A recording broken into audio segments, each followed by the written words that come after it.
Marie-Thérèse Lunel, bonjour. Bonjour. Et quel bilan faites-vous de la 27e édition? On est très heureux. Ça s'est passé un peu comme on imaginait que ça allait se passer, avec de belles prestations. On avait fait confiance à notre comité de programmation et pour nous amener dans des découvertes, mais de qualité. Puis on a été servis. Jusqu'à maintenant, c'est pas encore terminé. Il nous reste une dernière soirée. Puis celle-là, franchement, j'ai hâte de voir parce que il y a un DJ champion dehors, mais Elisabeth Cantamundo ici, c'est vraiment intéressant. Fait que ça continue, mais jusqu'à maintenant, le bilan est très positif. Et là, gêne un peu la difficulté avec l'arrivée, le retardé du batteur de Molvert. Est-ce que ça vous a aidé aux nuits? Bien, finalement, les gens ont été contents parce que c'était un mal pour un bien. Les gens, il y a quelques personnes qui ont été déçues parce qu'ils ne pouvaient pas venir le lendemain. Et donc, on a eu une vingtaine de billets qu'on nous a demandé un remboursement. Mais après ça, ça a suscité des ventes quand les gens pouvaient le lendemain parce qu'ils nous ont fait une première prestation d'une heure et quart. Là, on les a découvertes à travers 2 solos. Et ça nous a donné le goût, là, parce que c'est vraiment... Moi, en tout cas, c'était vraiment un aspect découverte, une autre avenue, une ailleurs dans le jazz. Moi, c'est venu me chercher, j'étais contente. Après ça, le lendemain, de revenir et de dire « Wow, qu'est-ce que c'était? » Voilà, j'apprécie. Et c'est d'ailleurs un objectif important du Festival de faire connaître de nouvelles têtes. Ah oui, oui. Puis d'aller chercher un peu partout sur la planète de la qualité. Et là, c'est sûr que quand on va chercher des gens en Norvège, des gens à l'autre bout des États-Unis, des gens un peu partout, il y a des risques. Il y a des risques de retard d'avion. Il y a un Isaac, une tempête, on ne peut rien faire. Mais c'est quand même un beau risque. C'est un beau risque, oui, parce que quand ils arrivent, on est servi. Oui. Et au niveau tous les chapiteaux, est-ce que ça répondait à vos attentes aussi? Ah oui, oui. Bien, en fait, je pense que c'est sûr qu'un premier soir pluvieux, là, je pense que les gens étaient contents de ce qui se passait, mais on aurait aimé ça qu'il fasse beau, les gens avaient plus le goût d'aller jouer dehors. Mais on a eu de belles performances. Moi, j'ai pas pu toutes les voir parce qu'on est en conflit, mais j'ai ramassé un bout d'Élage Diouf hier soir. Ça bougeait, ça dansait, les gens étaient contents. Après ça, un bout de Papa Groove. Et ce soir, DJ Champion, moi, j'ai bien hâte de voir ça, mais c'est de la belle qualité. La belle qualité. Et la coulée continue sa vocation de pur jazz, avec beaucoup de succès d'ailleurs.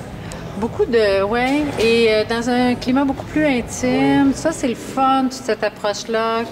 Quelques années, on disait le bracelet donnait pas assez accès à des petits shows de jazz. Et là, avec les jam sessions après, ben là, ma foi, les gens sont contents. C'est une formule qui marche bien.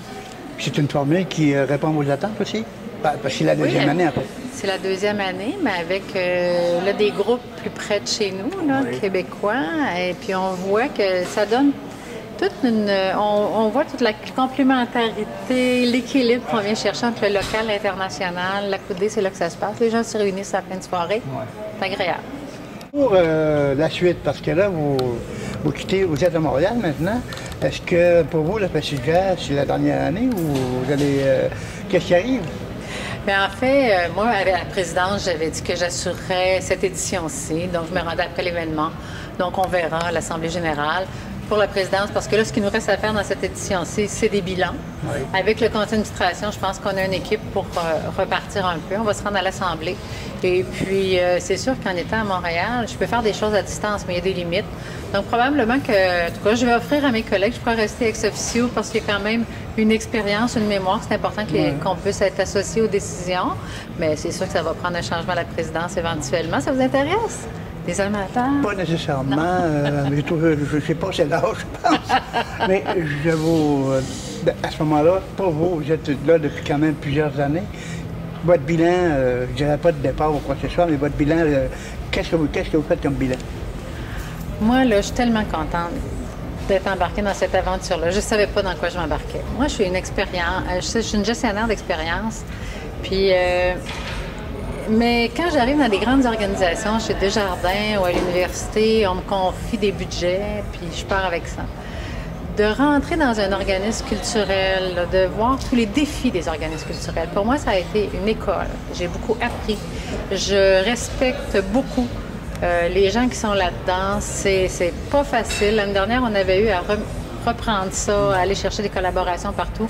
On a réussi, mais le bénévolat qu'il y a là-dedans, puis en même temps, souvent j'ai dit, c'est des fonds publics, puis on a des gestionnaires de fonds publics très responsables qui nous ont obligés à faire nos devoirs.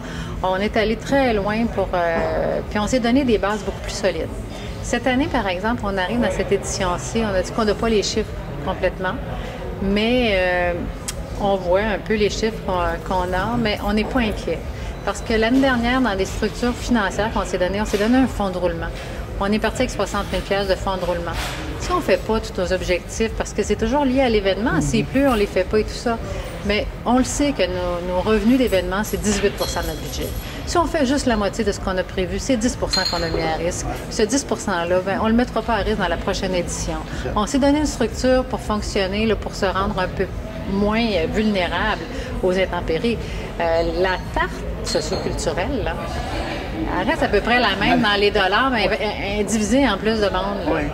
Pas évident d'aller chercher. Ça nous oblige à la performance, ça nous oblige à vraiment répondre aux besoins de la population, être à l'écoute des gens, puis toujours se remobiliser. Tu sais, on a une centaine de bénévoles là, dans l'événement. Alors, moi, personnellement, là, je suis tellement contente de cette expérience-là. Ça a été très riche de me mettre en contact aussi avec tous les gens du milieu culturel, avec tous les gens de la musique. Ce matin, j'étais à une conférence sur l'histoire du jazz, puis je me disais, je commence à en connaître un peu, mais ce matin, en même temps, j'écoutais Alain Barry, il me faisait comme tous des liens dans les apprentissages que j'ai faits. Oui. Puis je me dis, que j'aime ça. Dans le fond, c'est un genre musical que j'aime, mais là, je l'approfondis davantage avec cette expérience-là. Pour moi, c'est une riche école que j'aurais peut-être pas pu avoir si j'étais pas venue à Rimouski. Hein? Tant mieux pour vous et tant mieux pour nous. En tout cas, moi, c'est un prêt de service à l'Agence universitaire de la francophonie d'une année ou deux. Alors, je vais revenir.